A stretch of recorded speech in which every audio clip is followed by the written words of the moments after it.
लोगों को इतने स्पेशली धर्म और पूजा पद्धति में फर्क समझना पड़ेगा, जिसको मैं चाहूंगा कि आप बेहतर, वही मैं बता रहा हूँ कि उसको बेहतर अगर आप डिफाइन करें तो ज्यादा बेहतर है, क्योंकि लोगों में बड़ा कंफ्यूजन है उसको लेकर। नहीं देखिए, ये मैं इन जितनी सिंपल भाषा में डिफाइन कर सकती हूँ मैं कोशिश करती हूँ, पर अगर आप पूर्ण रूप से देखिए, ये एक डीप टॉपिक है। आपने बिल्कुल सही कहा कि उसके बीच बैलेंस क्रिएट करना पड़ेगा, समझ होनी पड़ेगी।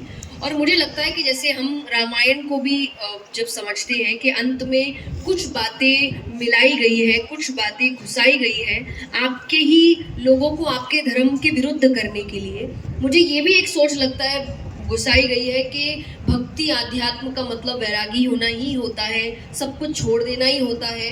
और इसीलिए आप देखिए, काफी वर्षों से लोग 50-60 साल के बाद ही भगवान से जुड़ते हैं। क्यों? क्योंकि उनके अंदर सोच ही ये घुसाई गई है कि पूजा पाठ, भगवान की भक्ति, आध्यात्म, शास्त्रों का ज्ञान, ये सब बुढ़ापे के लिए। अभी अगर आप करोगे तो आपको सब कुछ छोड़ना पड़ेगा, तो यूथ भगवान को ही छोड़ रहा है। तो ये आपको समझना पड़ेगा। ये जिसने भी किया शायद वो चाहता था कि आप भगवान से दूर रहें। आप इस एज में भगवान को मनाएं जिस एज में आपके पास और कुछ ऑप्शन ही नहीं है। और शास्त्रों को पढ़ के उस वक्त मुझे लगता है होगा क्या, क्योंकि शास्त्र सिखाते हैं कि जीवन जीते कैसे हैं, और हम सीख रहे हैं जब जीवन हमारा खत्म होने वाला है। It's of no use.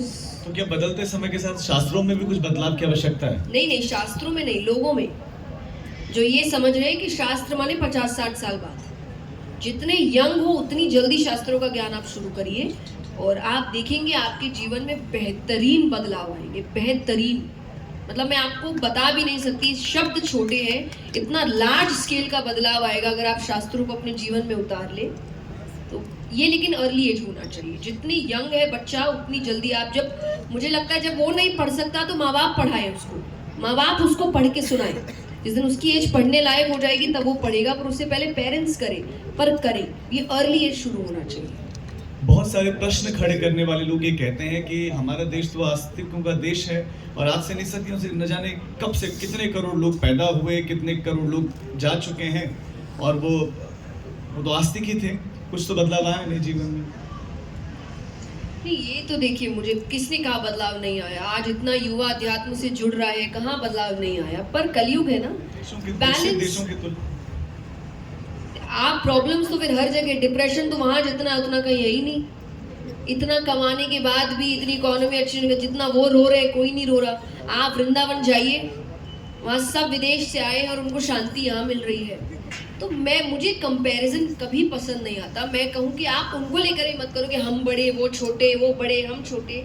सब अपने अपने स्थानों पे हैं, सब अपने जीवन को बेहतर बनाने की कोशिश कर रहे हैं। जब उनको लग रहा है कि वहाँ बेहतर कुछ नहीं हो रहा, वो यहाँ आ रहे हैं। जो यहाँ के लोग हैं वो मनी एस्पेक्ट में देख रहे हैं कि बाहर के देश कैसे काम करते हैं, कैसे स्टार्टअप्स हो रहे हैं। And I would say learn it. जहाँ अच्छाई दिखे सीखो, जबरदस्ती की जिद में मत रहो कि नहीं ये मेरा है तो मैं इसी से सीख। जहाँ भी अच्छाई है आप सीखिए, जहाँ बुराई है वहाँ हंस बन के मोती चुन के बाकी कचरा छोड़ दीजिए। ऑडियंस में से कोई और है सवाल पूछना?